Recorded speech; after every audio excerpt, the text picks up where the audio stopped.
What is going on, you guys? Welcome to Fleetwood Patch. We are back in the kitchen today.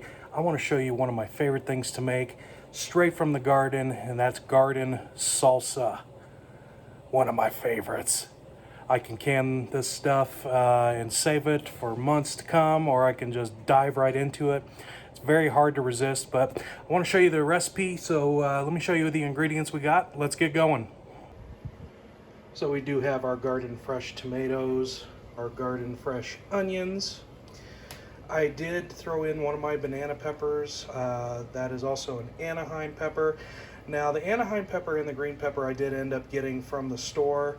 Again, if it's something that you don't grow normally in your garden, not a big deal. These things are fairly cheap to get at the store, but they do definitely add a lot of flavor to it. After that, you want to make sure that you have a bunch of cilantro. You do want a lime for this. That makes all the difference. We want a little bit of sea salt. And something I like to use in here, and that's garlic sriracha. This adds a little bit more heat to it. But what we're doing here, guys, is we're going to fire roast these things in the oven. So let me kind of show you what I'm going to do for that. So the nice thing about doing this in the oven, all you got to do really is just cut the tops off of these tomatoes and set them in. You can even set them in with the skin. I use the skin. It doesn't really bother me that much, and I think it just kind of thickens it up a little bit more. But let's slice all these guys down and put them on a cookie sheet, and we're going to get some other veggies on there. Now, guys, all I'm basically doing is just kind of cutting the undesirable parts out and exposing a good part of the tomato. Basically, you're just going to slice it at the top. And you'll see there's a little bit more there. Just kind of peel that off. A lot of times people waste tomatoes just because of a few spots on the outside.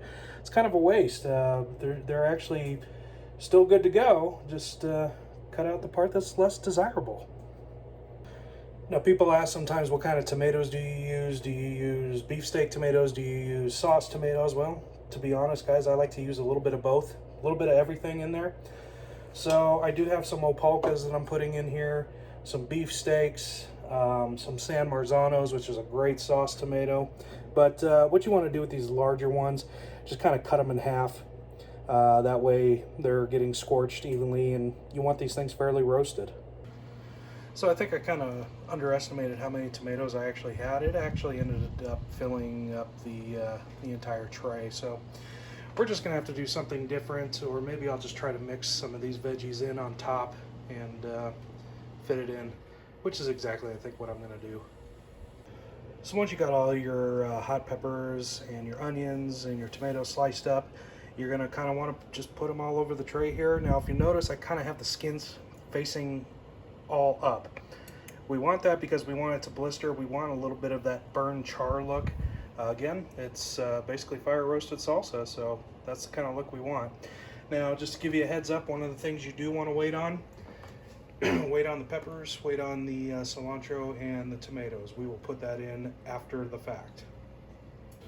So what I do just before I put them in is I like to do just a little bit of salt on it, just to get that flavor going early. So what I like to do is just do a little bit of salt and get that ready. You can hear our oven saying it's ready to go.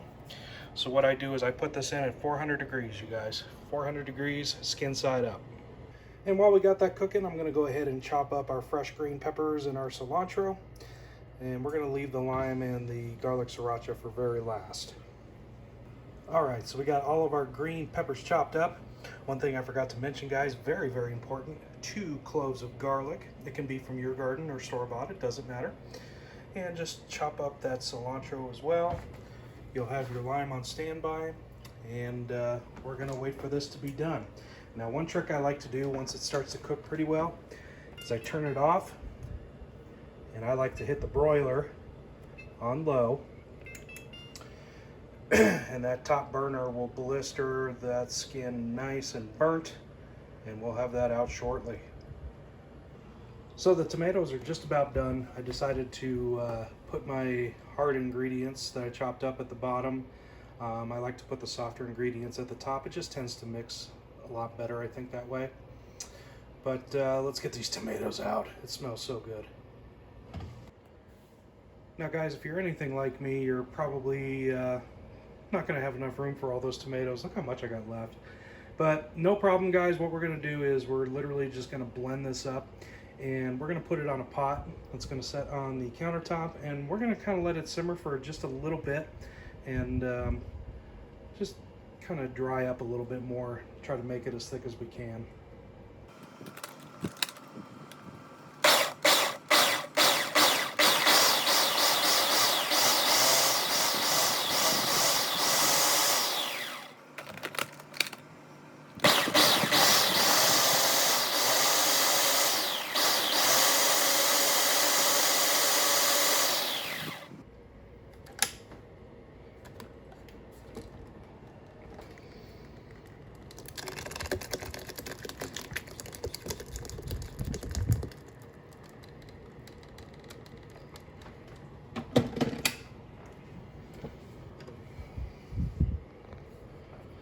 Alright guys, I'm just kind of going to stir this in for a while, get it all nice and mixed. And on the blender you can choose how you want to do it. If you want to do it for a long time and have it super thin, that's kind of how we like it. You can certainly do that. If you just want to pulse it and kind of make like your own type of pico de gallo, you can do that as well. But we prefer thin. Nothing too chunky, but I'm just going to mix this up for a while and season it with some salt, some sriracha, and some lime.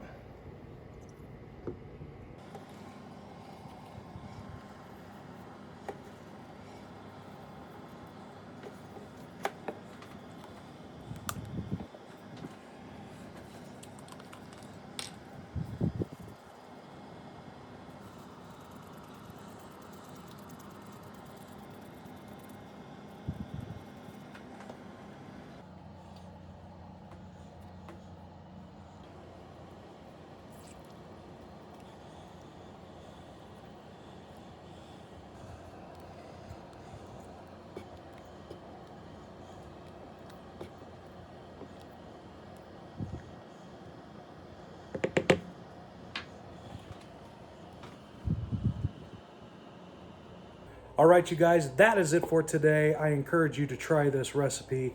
It's going to really change your perspective on what really good salsa actually tastes like coming fresh from the garden versus from the grocery store. Play around with it. See what kind of recipes you can come up with on your own. See if there's different peppers that you like. See if you like to use more onions, maybe less. But I encourage you, play around with this and see what's going to work for you. I promise you, it's going to change your mind on store-bought versus fresh. Until next time, this is Jeremy with Fleetwood Patch saying, you got this. See you next time. You're coming with me so we can watch the game.